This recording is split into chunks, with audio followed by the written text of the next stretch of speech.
Bueno, ante todo, muy buenas tardes. Voy a darles primeramente la más cordial bienvenida a este nuevo encuentro que vamos a iniciar para desarrollar la cátedra de Derecho Romano. Mi nombre es José Gregorio González Díaz y voy a ser su docente en la cátedra. E igualmente voy a impartir la cátedra los días domingo en la mañana y el sábado voy a impartir lo que es Derecho Constitucional. Soy abogado, soy ingeniero en comunicaciones electrónicas, especialista en ciencias penales y criminológicas, especialista también en telemática, en redes, magíster centenario en ciencias jurídicas y doctorante en desarrollo social. Voy a seguir hablando de los diplomados porque imagínense, puedo hablar de los diplomados aquí no terminamos.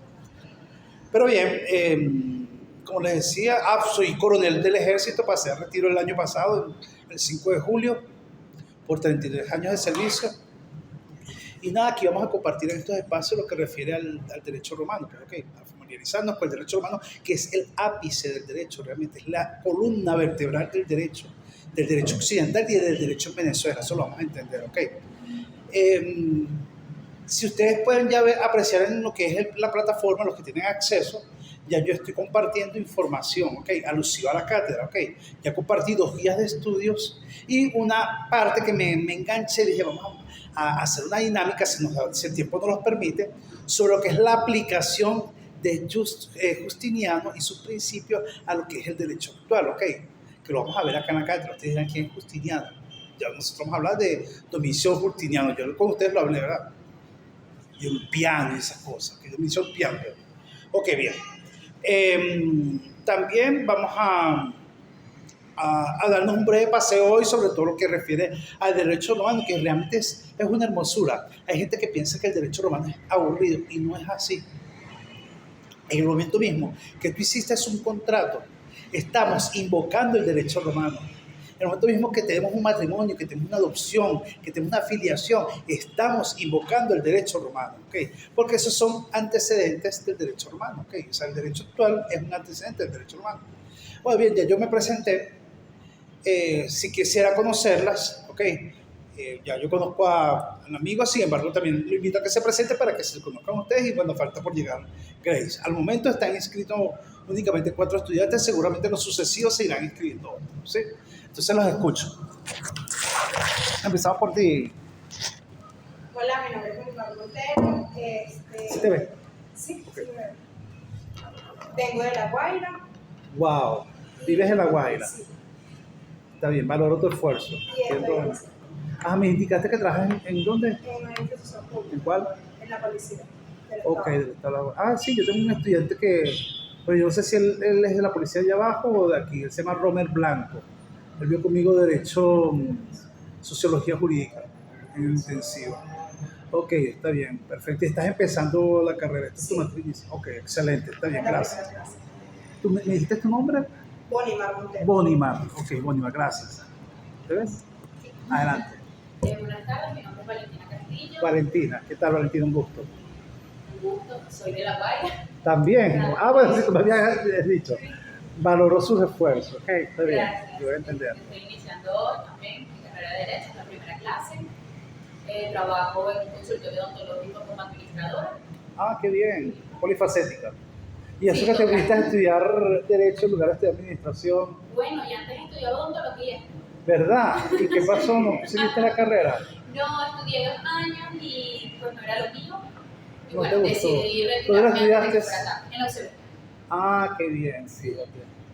Nada, cuando empecé a buscar nuevamente cuál era el norte, me fui hacia época de liceo. ¿Qué quería yo estudiar en el liceo? Dios mío, ¿qué me gustaba cuando pues veía de todo? Y siempre estaba por las ciencias políticas, estaba por el derecho, por los estudios internacionales. Mi hermana, de hecho, es abogada egresada de acá. ¿Verdad? Entonces, bueno, como que todo me llegó aquí. Pues Valentina, sabes algo, el tiempo de Dios es perfecto. ¿Okay? Totalmente. Así que, y no pasa nada, eso no son errores que cometemos, son parte de nuestro crecimiento, ¿ok? Y bueno, mientras tanto uno va redimensionándose, pues, ¿ok? Lo importante es que no te frenes y te pares y que, aquí llegue y quedarte en ese foso, no, sal de ese foso y continúa el camino. Y aparte, que una chica joven, todavía tienes la oportunidad Y yo siento que, bueno, todo lo que pasa, pasa por algo y además te deja un aprendizaje. O sea, yo hoy en día puedo trabajar administrando un consultorio odontológico porque estudié la carrera. Entonces, bueno, quizás no voy a ser la persona que va a estar atendiendo, pero sí fui la persona que aprendió mucho de proveedores, de materiales, Claro, de instrumentos. claro. Entonces sé cómo gerenciarlo. Pues no estoy dentro, pero No te creas, eso te va a ser de gran utilidad. ¿Okay? sí. Todo te va a ser de gran utilidad porque el derecho está en todo. Aunque tú no lo creas, el derecho está en tiene muchas facetas, muchas materias. Muchas ramas. Claro, Podría ser. sí. Adelante, Manuel. Bueno, mi nombre es Manuel González, trabajo en publicidad y bueno, vivo en Caracas hace mucho tiempo,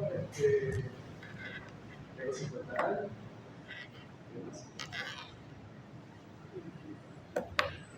Gracias. Bueno, bien. Entonces, dicho esto, como les decía, ya yo compartí lo que es el cronograma de actividades, donde están inclusive las fechas para los que son el desarrollo de la cátedra. Ok, ahí están yo le incluí, si ustedes lo observan, los días que vamos a desarrollar los temas. Para hoy está previsto los temas que señala el cronograma, el tema 1 y 2. Y así sucesivamente cada clase yo lo coloqué en cada fecha, le coloqué las fechas puntuales para lo que es la entrega de las tareas, la entrega del hilo, la tarea número 1, 2 e hilo 1 y 2 están previstos para de aquí a diciembre, así como el primer examen. Y posterior a ello salimos de vacaciones en diciembre. Yo me adelanté, quiero que lo sepan, por eso que le digo, no sé quién por lo que les digan acá, porque yo cambié la fecha, ¿ok? Yo cambié la fecha porque eso que vamos a tener clases después del 15 de diciembre, yo no. Yo el 15 yo estoy, qué sé yo, bueno, me toca venir para acá para la universidad porque tengo que dar clase el fin de semana y casualmente el horario quedó ajustado a ese modo. Pero ya para el 15 de diciembre, para esa semana del 15 de diciembre, que creo que es 7, 8, no recuerdo, martes 8, ya nosotros estamos haciendo el examen final de este año, el examen 1, perdón. Para el segundo, vamos a decirlo, la fase final, la fase terminal, que arranca en enero, observé que el 6 de enero es martes y deberíamos tener actividad académica. Hola Grace, ¿qué tal? Buenas tardes, bienvenida. Tendríamos lo que es inicio de clases, pero lógicamente el martes 6 no hay clases. Entonces arrancaríamos en la siguiente semana. ¿Y qué vamos a hacer para poder abarcar el programa? Decidí lo siguiente. Hay 4 temas que se los voy a dejar de reto a ustedes para que ustedes lo desarrollen. Van a realizar una exposición y un trabajo escrito, ¿ok? Eso, la exposición la hacemos aquí en físico, en presencial, perdón. El trabajo escrito lo comparten en el grupo para que les sirva de materia de estudio. Yo compartiría los otros 2 temas siguientes, que son los 2 últimos temas, 15 y 16 y 17. Y la siguiente clase, el examen número 2, ¿ok?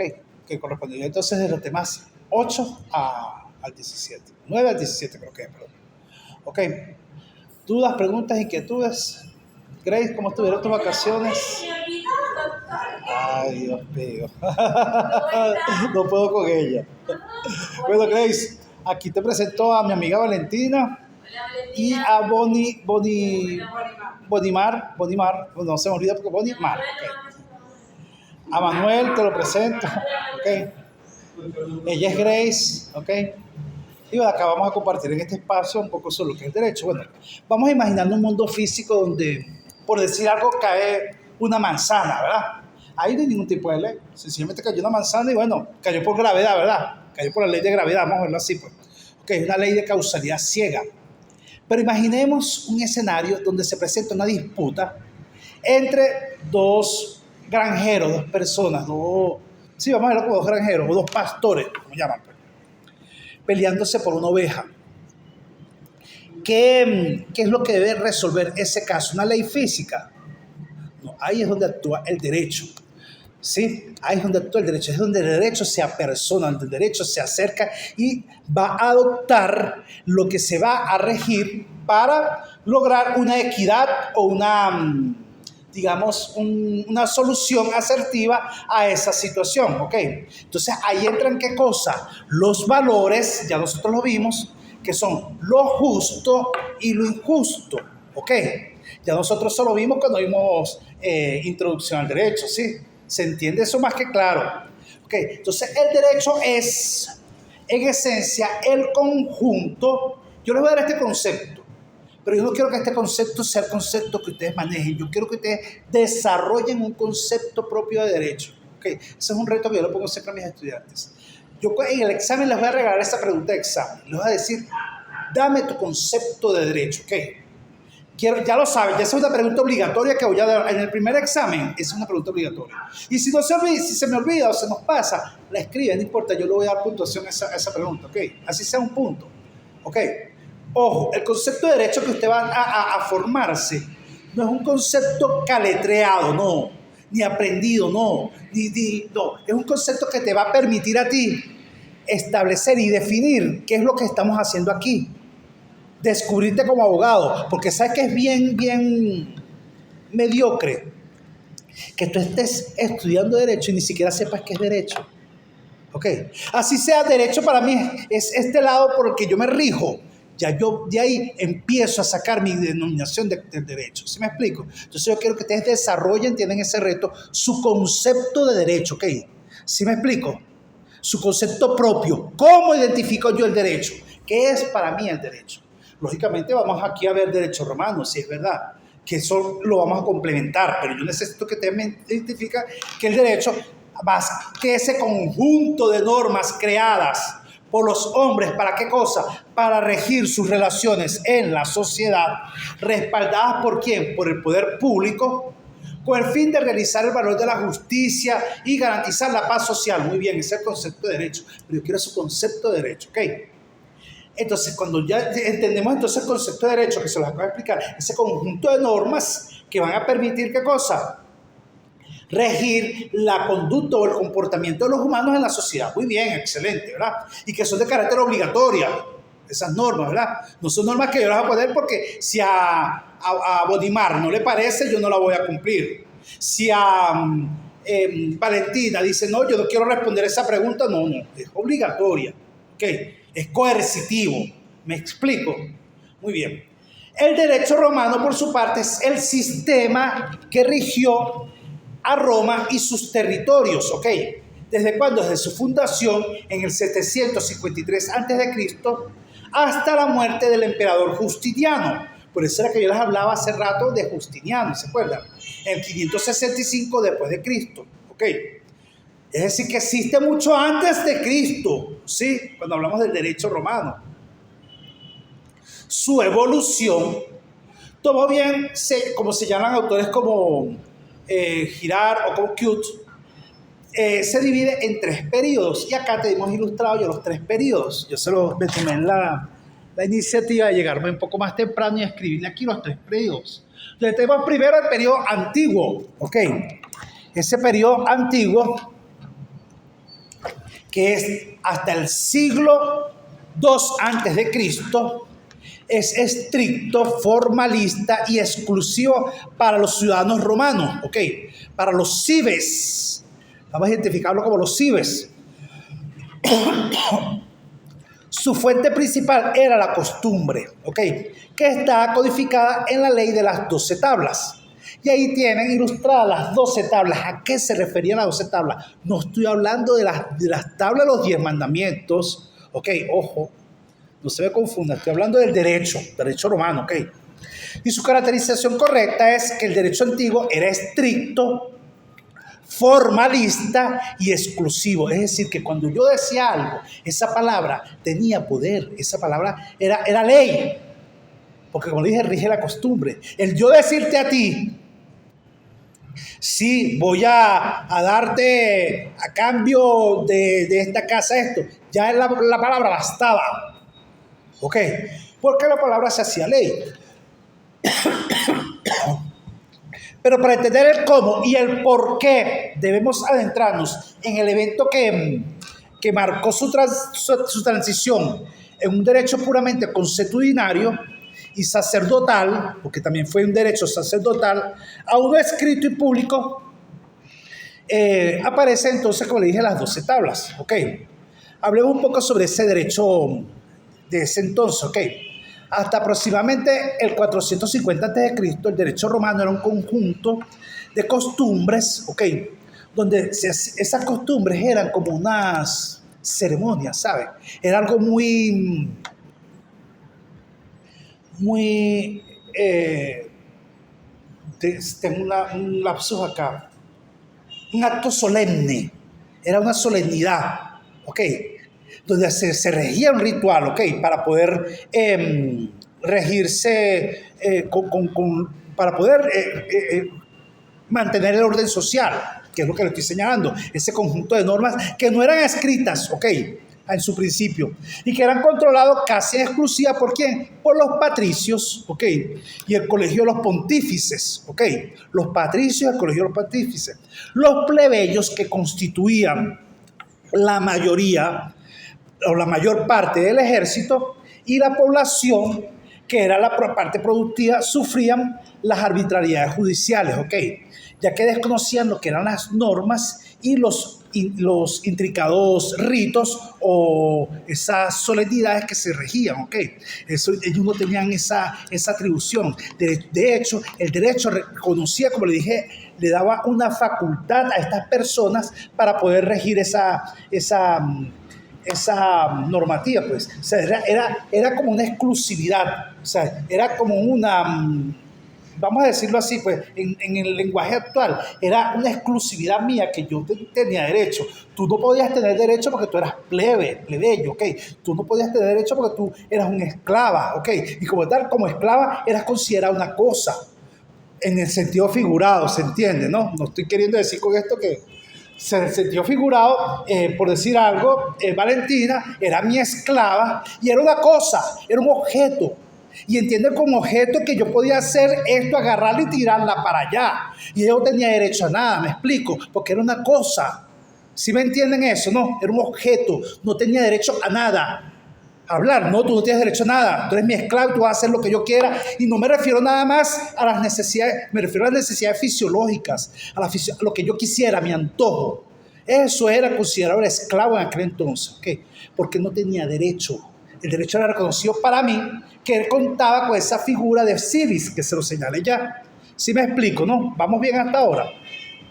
Entonces, la tradición histórica, recogida por autores ya de reconocido renombre, relatan que la plebe era exasperada y exigió ante esto, se exasperaba y ante esto exige, no, ya un momentico, pero cónchale, eso de que cada ratico, vamos a decírselo así en el lenguaje actual, todo el tiempo, cónchale, conmigo, vamos a pasarlo a la norma escrito. Y fue tanto la insistencia que nacen las 12 tablas, ¿ok? Es ahí donde se da inicio, se envió una comisión a Grecia, ¿ok? Para estudiar las leyes de Solón. Y a su regreso se colegiaron 10 magistrados, ¿ok? Que eran lo que llamaron los decerimbos, ¿ok? Para poder consultar y redactar una ley codificada que rigiera esa conducta en la Roma, pues, ¿ok? Recuerden que en aquel entonces la civilización era greco o era romana. Era quienes regían. Entonces ahí es donde dicen, bueno, ¿cómo vamos a hacer para poder regir esto? La sociedad ya estaba obstinada, ya estaba al borde, y para evitar un colapso, porque recuerden que está una autoridad, si es verdad, que es lo que conocemos como el emperador o el César. Para mantener esos estatus no vamos a tener que pasar a cambiar esto de costumbre, porque ya la cosa se está volviendo, y no estoy queriendo decir con esto que se desapegó totalmente de la costumbre, no, la costumbre seguía siendo fuente de derecho, es decir, que la costumbre permitía ciertas conductas, ya por costumbre ya yo lo podía hacer, lo que no podía era ser reiterativo, y ante esas reiterativas acciones e incomodidades por parte de quienes sufrían de esas reiterativas conductas, nace ya lo que es las 12 tablas. ¿Y en qué consistían esas 12 tablas propiamente? Vamos a analizarlo acá. Eso fue una ley novedosa realmente, ¿no? Sino que fue una codificación de las conductas ya preexistentes, de algo que ya existía, ¿ok? O sea, ya estaba establecido, muy bien, por decir algo, que todos tenemos que vernos aquí en el salón de clase, pero no estaba escrito, ¿ok? Entonces, no, vamos a hacer una cosa, vamos a poner orden en la PEA, como decimos actualmente, pues, ¿ok? Entonces, vamos a estar en el horario de clase, pero ¿qué días? ¿A qué hora? ¿En qué horario? ¿Me explico? Sí, establecer eso, entonces es ahí donde nacen estas leyes de las 12 tablas. Vuelvo y repito, entonces lo digo en lenguaje figurado para que me comprendan la idea de lo que les quiero contextualizar. ¿Ok? Y entonces su valor revolucionario no radicó realmente en su contenido, sino en su publicidad. Es ahí donde realmente las 12 tablas cobran protagonismo, ¿sabe? En las 12 tablas son terrenoladas, es porque fue un hito, si se quiere, histórico, ¿ok? Para ese entonces, donde decía Cónchale, es verdad, la costumbre es fuente de derecho romano, sí es verdad, pero ya era necesario innovar. Y como tal, nacen las 12 tablas, ¿ok? Y entonces estas 12 tablas, ¿qué hacen? Por primera vez, fijan por escrito y se expone en el foro para que todos los ciudadanos, patricios y plebeyos pudieran conocerlo, ¿ok?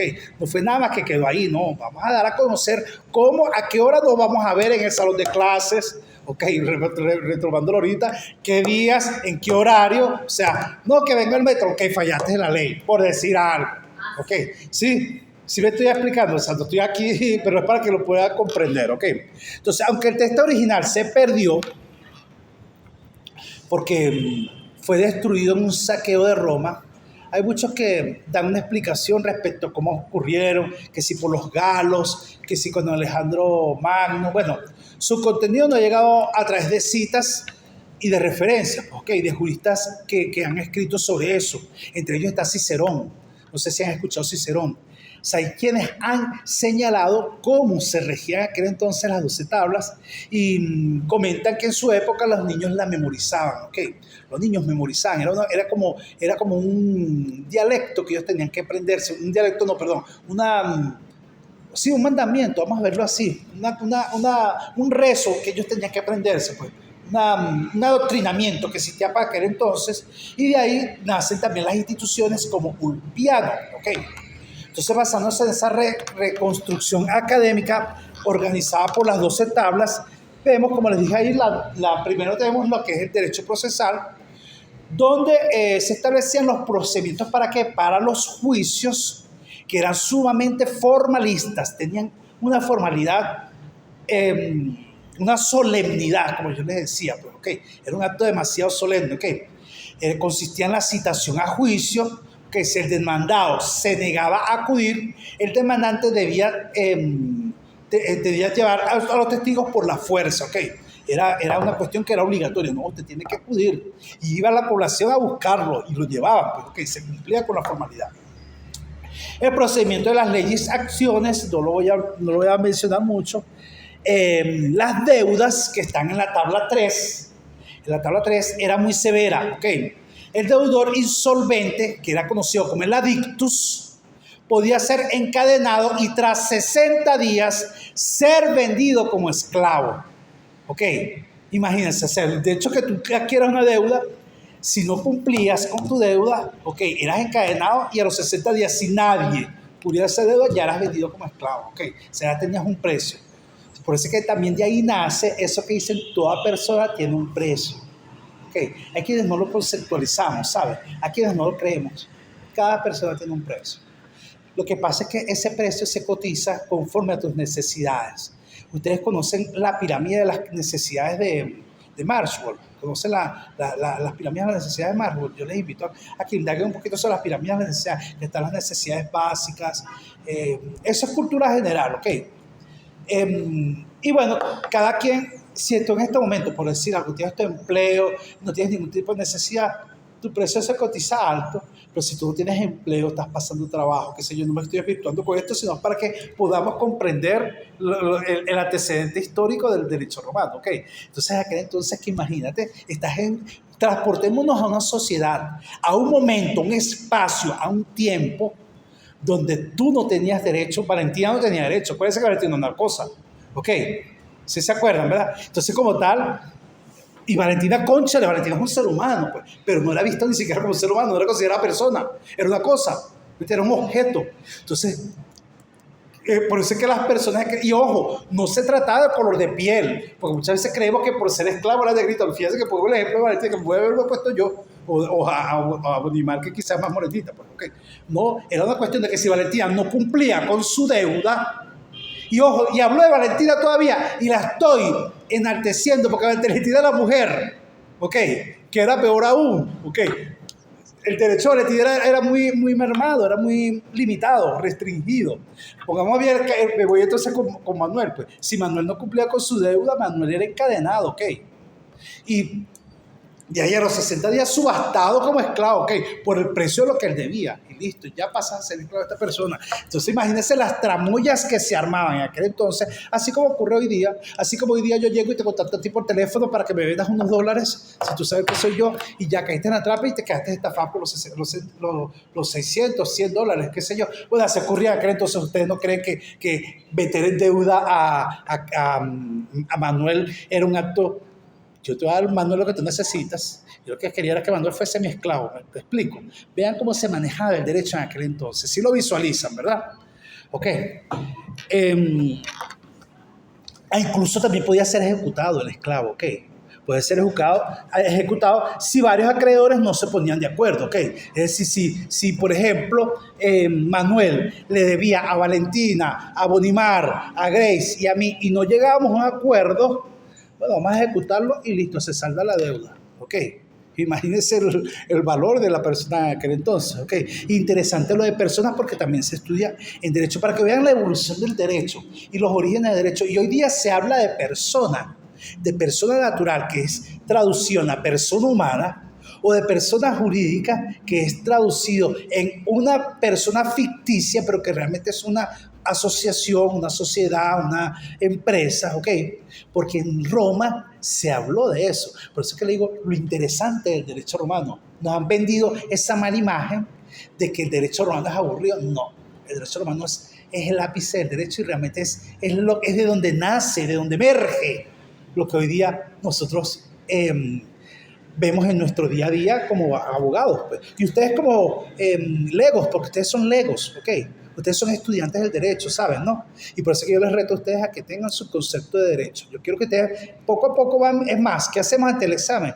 Aquí en clases, unas 2 semanas antes, cada uno me va diciendo, bueno, mi concepto de derecho es esto y esto y esto, y yo te puedo decir, mejora ese concepto, busca esto, y busquen fuentes. Cuando hago fuentes, busquen fuentes teóricas, ¿ok? De personas estudiosas del derecho que te permitan a ti fortalecer ese concepto de derecho e identificar tu concepto de derecho y tu actuación con esa doctrina que es afín a ti, que es de tu agrado, pues, ok. Qué feo que yo te diga a ti por decir algo. Vete al concepto de derecho de Hans Kelsen, que ya nosotros vimos a Hans Kelsen en Introducción al Derecho, y de repente tú digas, y bueno, yo no les hablo a ustedes de otros, pero por ejemplo, Hans Kelsen tiene lo bueno que Hans Kelsen es positivista, ¿ok? Y él habla de la teoría pura del derecho, donde habla de un derecho libre de lo que es la religión, la política y todo esto, pero no podemos ser positivistas 100%, ¿ok? No, porque somos humanos. Y yo no sé si yo les hablé a ustedes de lo que es el pensamiento complejo de Edgar Morin, ¿no? Creo que se los mencioné. El pensamiento complejo de Edgar Morin. Okay. Edgar Morin es un filósofo francés que habla sobre el pensamiento complejo. Okay. Entonces nosotros venimos siendo formados bajo la doctrina de que toda acción amerita una reacción y no es así. No es así porque tú no eres un robot. Tú no puedes ser que yo te lance esto y tú como respuesta me vas a lanzar eso a mí. Si yo te lancé eso, tú como respuesta puedes decir, ya un momentico, ¿qué está pasándole a él? Algo está pasándole a esta persona, tú tienes que procesarlo. Las personas inteligentes pensamos, procesamos, ¿ok? No somos reactivos. Sí, bueno, hay excepciones, hay excepciones. Ok, es lo que les quiero decir. O sea, y pongo el ejemplo de esto por decir algo. Qué sé yo, que te diga, y me disculpa la expresión, cónchale, eso sí está rico esto. Este profesor se volvió loco. ¿Entiendes? Puede ser tu reacción. Ella dirá, más rica estará tú, por decir algo. O él dirá, me explico, cada ser humano tiene un procesamiento, ese es el pensamiento complejo de Camorí. Entonces, como les decía, no podemos irnos netamente a lo que es la teoría pura del derecho. Está la teoría de la justicia de John, ese tipo sí se me olvidó el apellido, Dios mío, John Marsh. La teoría de la justicia, a mí no me gusta mucho la teoría de la justicia. Hay alguien que retracta la teoría de la justicia, que es Martha Nussbaum. ella habla sobre una teoría de las oportunidades y me gusta mucho esa teoría de las oportunidades porque brinda esa ventana, abre esa ventana a que cada ser humano, cada persona tiene un potencial y entonces la justicia tiene que ser un tema más atendiendo a esa necesidad o ese potencial que tú tienes, ¿ok? O sea, por decir algo, tú eres una persona que eres un potencial delincuente, no puedes ser tratado de la misma manera con esta persona que cometió un delito por primera vez, porque tiene una inexperiencia y que fue por una situación fortuita, pues, ¿ok? Por ahí van los tiros con Martha Nussbaum, que tiene esa teoría muy interesante, es una norteamericana. Bien, no me quiero ir más allá, pero como les dije, busquen un referente para conceptualizar lo que es derecho y busquen esas tres teorías, la teoría de Martha, la teoría de la justicia y la teoría del puro del derecho, para que puedan conceptualizar lo que es el derecho. Y si estamos estudiando derecho, busquen quién habla sobre las teorías del derecho, las diferentes facetas del derecho, qué me va a permitir a mí formar mi concepto de derecho. Como les dije, a mí no me gusta 100% Kelsen, porque Kelsen es muy cerrado, Kelsen no admite ningún tipo de que haya nada ahí y que es eso. O sea, no, no, a mí no me gusta, pero bueno, lo respeto. Y hay gente que cuando tú le hablas de Kelsen, te dice, ay, sí, la pirámide de Kelsen. No, estás errado. Kelsen habla de la teoría pura del derecho. Una cosa es la jerarquización de las leyes, entonces ya ahí tú lo ubicas, ¿ok? Pero bien, sigamos acá. Entonces les hablaba ya de las tablas 1, 2 y 3, les hice ya mención de las deudas y todo esto. Vamos a hablar ahora sobre las tablas 4, 5 y 6, que habla sobre el derecho de familia y de sucesiones. Esto lo vamos a profundizar más adelante, ¿ok? En la medida que vamos desarrollando la cátedra. Es más, dentro de los retos, uno de ustedes va a exponerme lo que es derecho de familia y sucesión. ¿Ok? Creo que está ahí en el programa. Pues aquí hablamos de lo que son las patrias potestades, ¿ok? Que eso reafirma el poder absoluto del pater family, ¿ok? ¿Quién es el pater family? El pater family es el padre de familia, ¿ok? Ese es sobre quien recae toda la responsabilidad de lo que es el hogar y lo que es la familia, ¿ok? Es el que manda más, vamos a verlo así, pues, ¿ok? Entonces, si un padre vende a sus hijos 3 veces, el hijo queda libre del padre. Imagínense ustedes, 3 veces, sí. Esa ley paradójicamente se convirtió en la base para la emancipación, ¿ok? En la base para la emancipación. La tutela, las mujeres permanecían toda la vida bajo la tutela, por eso es que yo les hacía el ejemplo, y no, vuelvo y repito, no lo hago con intención de menospreciar. Hoy día el derecho, por supuesto, que ha evolucionado mucho. Ese es lo bueno del derecho, eso es lo bello del derecho, que el derecho evoluciona, ¿ok? Y evoluciona conforme a la sociedad. Cuando hagan ustedes sociología jurídica lo van a comprender mejor. Yo no les voy a clase a ustedes de sociología jurídica, ya la digo. Pero entonces evolucionar con la sociedad, pues ok. Entonces hoy día ya la mujer tiene una participación, un protagonismo en la sociedad que bueno, pues más bien hay que ponerse la bragueta como quien dice bien puesta, pues ok. Y el tema de sucesiones porque establecía el orden de los herederos, ok. La sucesión primaba sobre la intestada, ok. Eso lo vamos a ver en su momento, ok.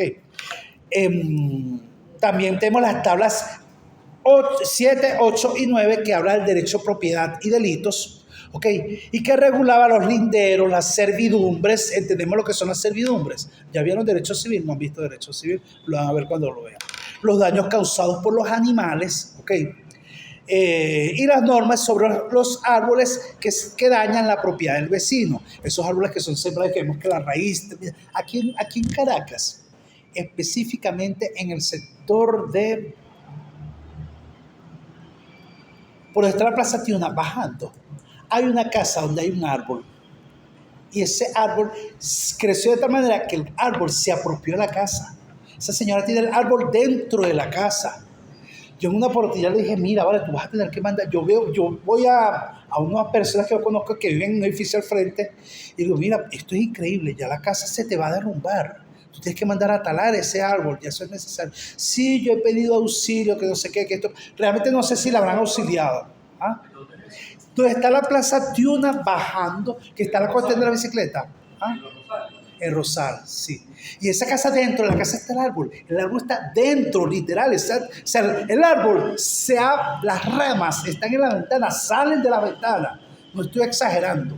dentro de la casa está. O sea, no es que ella hizo la casa, no. Ella hizo su casa, papá, pero el árbol se apoderó de la casa. Yo digo, para mí eso es ser tenebroso, para mí, como persona. Pues, okay. Pero bueno, como le dije, en ese caso hay un daño que se le está generando a la casa, que es lo que quiero ilustrarles, pues, ¿entiendes? En ese caso, ¿quién atendería ese daño? No es un vecino. ¿Quién sería, sobre quién recaería atender esa casa? ¿Quién cree usted?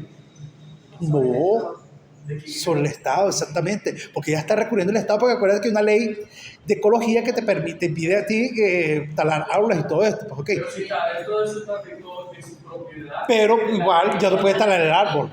Ya no puede talar el árbol. Aparte que para talar el árbol se requiere unas especificaciones. Okay. Claro, pero Que ya no se por el árbol. El árbol estaba ahí, exactamente. Ya, el árbol aparte. Porque si está dentro de tu terreno, inclusive si tú estás en tu edificio, aunque los árboles sean tuyos, lo hayas plantado tú tienes que pedir permiso para que... Correcto, la sí. especie del árbol y si está protegida o no. Pero la responsabilidad, una vez que usted haga el permiso, la responsabilidad es tuya. Sí, pero ya ha recurrido. Bueno, no sé realmente cómo le estoy diciendo, eso fue hace aproximadamente 5, no, yo no sé, yo estoy perdido en el tiempo, quizás más.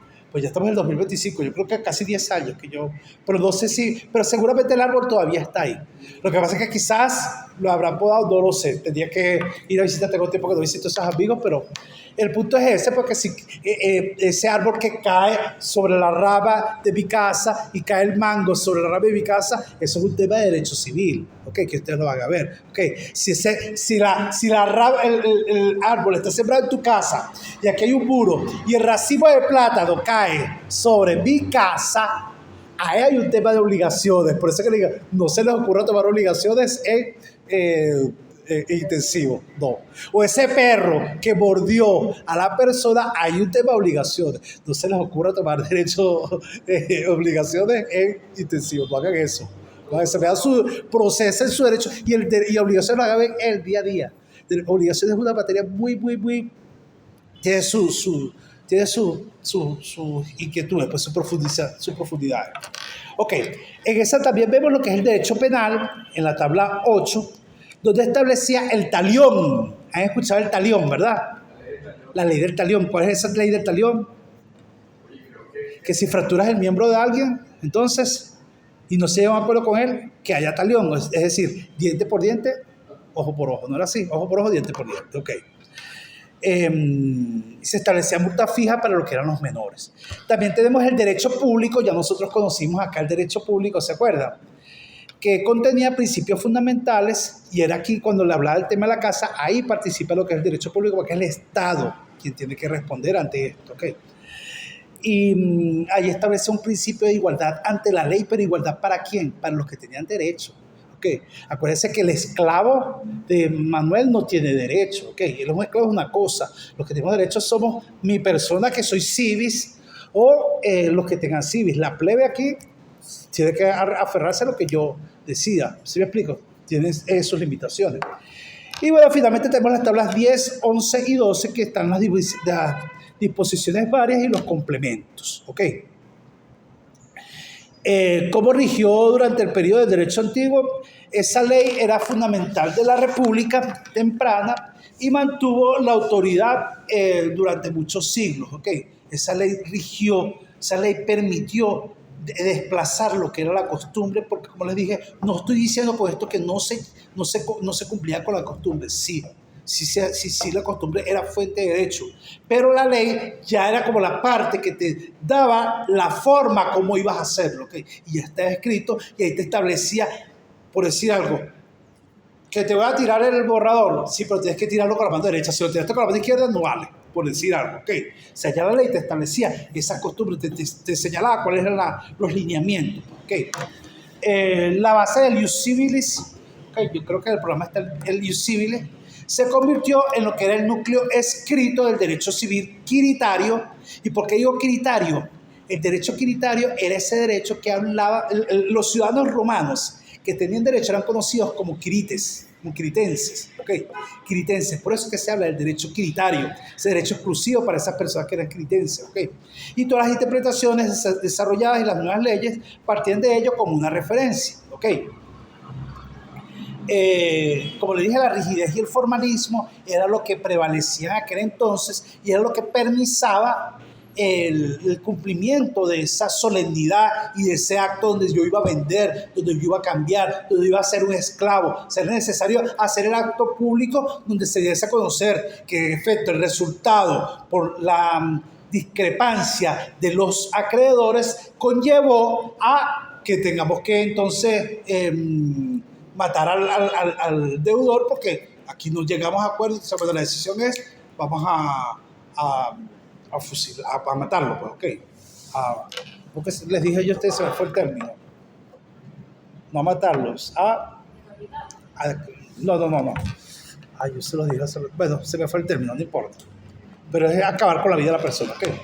Entonces, en resumen, esa ley no fue un código moderno, sino una consagración escrita del derecho consuetudinario. Cuando hablamos de derecho consuetudinario, entendemos que es derecho de costumbre, ¿sí? ¿Sí? ¿O no lo sabían? Pero cuando hablamos de derecho consuetudinario, estamos hablando de costumbre, ¿ok? Eso es lo que refiere el derecho consuetudinario. Entonces, básicamente, esta etapa, que es la etapa antigua, se regía por, yo les coloqué aquí costumbre. ¿Por qué cosa? ¿Qué tipo de derecho? Consuetudinario, muy bien. Okay. Luego tenemos el derecho clásico, que es la época de oro, la época dorada donde era menos formalista y se guía por la equidad, okay. Es decir, lo justo en el caso concreto. Aparecen los grandes jurisconsultos, Ulpiano y Gallo, okay. Y el pretor, okay, con su edicto y adapta al derecho, okay. Y surge el ius gentium. ¿Qué era el ius gentium? Recuerden que digamos que uno de los primeros grandes logros de la etapa de la vida o de la evolución de la sociedad fue la aparición del lenguaje, ¿verdad? Y ahí nace la sociedad del lenguaje, porque nos permite comunicarnos. Ante esto nace la inquietud de las personas, no solo de comunicarnos, sino de establecer un poder, okay, dentro de esa sociedad. Y donde nace esa sociedad política. Y no es tanto con eso, sino que nace la inquietud de comunicarnos con otras tribus, vamos a decirlo así, para aquel entonces, okay, con otras sociedades. Okay. Entonces es ahí donde nace el extranjero. Okay. ¿Y qué pasaba con ese derecho al extranjero? O sea, vamos a ver ese ius gentium como una especie de derecho internacional. No era derecho internacional propiamente, sino era el tratamiento que Roma daba a esos extranjeros, ¿ok? Pero para que usted vea que tiene ese antecedente, porque hoy día el derecho internacional es gracias a ese ius gentium, ¿okay? Cuando hablo de ius, estoy hablando de justicia, ¿ok? Y por eso es que les dije a ustedes, cuando van a conceptualizar su teoría, su concepto de derecho, apliquen justicia, apliquen equidad. Si existe una teoría de equidad, investiguen y entonces denme su concepto de derecho, ¿ok? ¿Cuál va a ser su estandarte como abogado? Mire, yo como abogado, mi concepto propio de derecho es este, porque yo considero esto. Porque yo le puedo preguntar a usted, explícame esto, porque estás diciendo esto, y fundamentamelo. No me vengas a decir a mí, porque yo creo que esta etapa es azul cielo. No, eso no es azul cielo. Dime de dónde tú sacaste que es azul cielo. Explícame, susténtame, fundamentamelo. ¿Qué teórico cuál es tu referente para decirme que es azul cielo? Okay. Eso es lo que quiero. Por eso que les digo, les invito a leer y les di 3 referentes importantes. Okay. Seguramente el desarrollo de la cátedra les seguiré dando más. Ok. Entonces, bueno, nacen estos grandes juristas en este momento, en este espacio. El derecho clásico representa lo que es la madurez del sistema jurídico romano, pues es una respuesta, digamos, pragmática y brillante a lo que es la insuficiencia de lo que era el ius civili. Okay, el ius civili, recuerden que era lo que yo les decía inicialmente de ese derecho exclusivo para mí como civis, okay, y que se impulsaba en lo que eran los jurisconsultos. ¿Quiénes eran los jurisconsultos? Y al pretor. Vamos a hablar un poquito sobre esos jurisconsultos y sobre el pretor. Los jurisconsultos no eran jueces, ni eran abogados. Hay quienes tienen esa confusión. Ojo con eso, ¿ok? Aquí dicen, no, jurisconsulto era un juez. No. Acuérdate que en aquel entonces no existía esa figura. ¿Ok? No eran ni jueces ni abogados, sino eran litigantes tampoco, ¿ok? Sino eran sabios del derecho. Eran personas que conocían el derecho, ¿ok? Eran conocedores. Es más, de hecho, en aquel entonces, esas personas ancianas, recuerden que estamos hablando de una época muy antigua, donde llegar a una edad era admirable. El índice de vida de una persona, el promedio de vida de una persona era 30, 32 años, ¿ok? Y hasta hace poco también lo era. Okay. Llegar ya a los 60, 80 años, wow, ¿a cuenta de qué? Porque no existía vitamina, no existía esa cosa, no era el natural. Hoy día nosotros prolongamos nuestra vida porque hay mucha tecnología que así nos lo permite, ¿ok? Y personas que llegaron inclusive hasta los 100 y pico años, historia, cuestiones hay que narrar, pero bueno, eso obedece a circunstancias excepcionales, ¿ok? Pues bien, entonces su importancia fue que daban respuesta, ¿ok? Perdón, vamos a hablar de esa fuente romana, que son 3. Primero, respondere. Responder, eso está en la guía, ¿ok? Cuya función principal era emitir una opinión jurídica sobre casos concretos, ¿ok? Que se les consultaban los magistrados, ¿ok? Y los jueces, quienes también en casos particulares le pedían su opinión sobre un caso concreto, sobre una situación, sobre un momento, ¿ok? Entonces la respuesta de esos jurisconsultos era tomada muy en cuenta, era considerada una fuente de derecho muy importante, ¿ok? Porque tenían una vida, una trayectoria de vida, una experiencia que les permitía quizás aplicar una analogía en situaciones adversas o conversas, pues, ¿ok? No, si yo en cierto momento ocurrió esto y se hizo tal y tal situación, pues, ¿ok? Y era aceptado porque era una medida que se había adoptado, pues, ¿ok? Severe, que era precaver, redactaban fórmulas para negocios jurídicos, contratos, testamentos, asegurando su validez y su eficacia. El agere, que era el actuar, asesoraban a las partes, estoy hablando de las funciones del jurisconsulto, ¿no? Y a los abogados sobre la forma correcta de plantear una acción judicial. Y escribere, que era escribir, escribían tratados, manuales, pergaminos, sistematizaban el derecho, ¿ok? ¿Por qué fueron tan importantes estos jurisconsultos en aquella época? Porque a través de su interpretación creativa y basada en la equidad, lograron suavizar, lograron armonizar, lograron adaptar y expandir lo que era el ius civile, es decir, la aplicación del derecho de aquel entonces, sin necesidad de tener que cambiar la ley. Y entonces ahí donde nace figuras como Domicio Ulpiano, que yo le hablé a ustedes de Domicio Ulpiano, y me estoy guardando Domicio Ulpiano aquí en el bolsillo. Un momentico, aquí lo voy a guardar, porque yo lo voy a sacar porque ellos se van a lucir con Domicio Ulpiano. Ellos me van a decir a mí cuáles eran los preceptos de Domicio Ulpiano, ¿ok? Pero por el momento yo sigo acá. El pretor, ¿ok? El pretor, que es el motor de evolución, y a ustedes no se les puede olvidar, chicas, jamás en su vida cuáles son los preceptos del derecho. Eso es toda su vida, ¿ok? Toda su vida. Eso jamás se les va a olvidar. ¿Cuáles son los 3 preceptos del derecho según Domicio Ulpiano? ¿Okay? Ellos se lo van a decir, porque su profesor se los enseñó y me consta. ¿Ok? Y si no lo saben, buscar porque van a quedar mal. ¿Ok? ¿Ok? No, está bien, no, vale que lo busque. Pero eso de verdad, yo quiero que eso no se les olvide, porque eso es importante. En todo el derecho eso es importantísimo. Importantísimo. Tan importante como tener mi concepto propio del derecho, lo es conocer los 3 preceptos del derecho de Domicio Ulpiano. Que lean ustedes quién es Domicio Ulpiano, quién es ese tipo.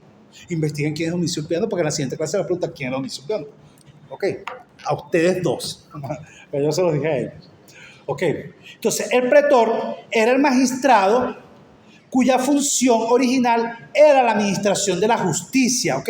O sea, él administraba la justicia. Era más importante el derecho privado, pues el pretor, su herramienta más poderosa era el edicto pretorio, ¿ok? Que al asumir el cargo, el pretor publicaba un edicto donde anunciaba las reglas procesales que aplicaría durante su año de mandato, ¿ok? Y aunque teóricamente la práctica hizo que los pretores sucesivos copiaran la parte sustancial del edicto de sus predecesores, de los que ya estaban anteriormente, evolucionaron con el tiempo. Pues ellos iban adaptándose de acuerdo a las necesidades que iban surgiendo. Pues, okay. Entonces su importancia revolucionaria radicaba en que de alguna forma estaba creando un derecho de manera indirecta. Okay. Es decir, que no se podía derogar lo que era el ius civile, porque eso no existía, ya era una ley que está establecida, ¿ok? Pero podía ayudar a corregir o a suplir ciertas situaciones, pues, ¿ok? O sea, ya estaba establecido el derecho consuetudinario, muy bien. Pero entonces, ¿qué hacía el pretor? Bueno, que si la costumbre diga esto, por lógica, y como tenía esa autoridad de pretor, podemos aplicar esta vía. ¿Ok? Entonces se hallaba la solución al conflicto, a la situación que se suscitara en aquel entonces. ¿Me explico hasta ahora? ¿O está muy enredada? Si ustedes tienen dudas, con toda confianza, no entendí eso y replanteamos, yo busco la forma de explicarles para que lo entiendan. ¿Ok?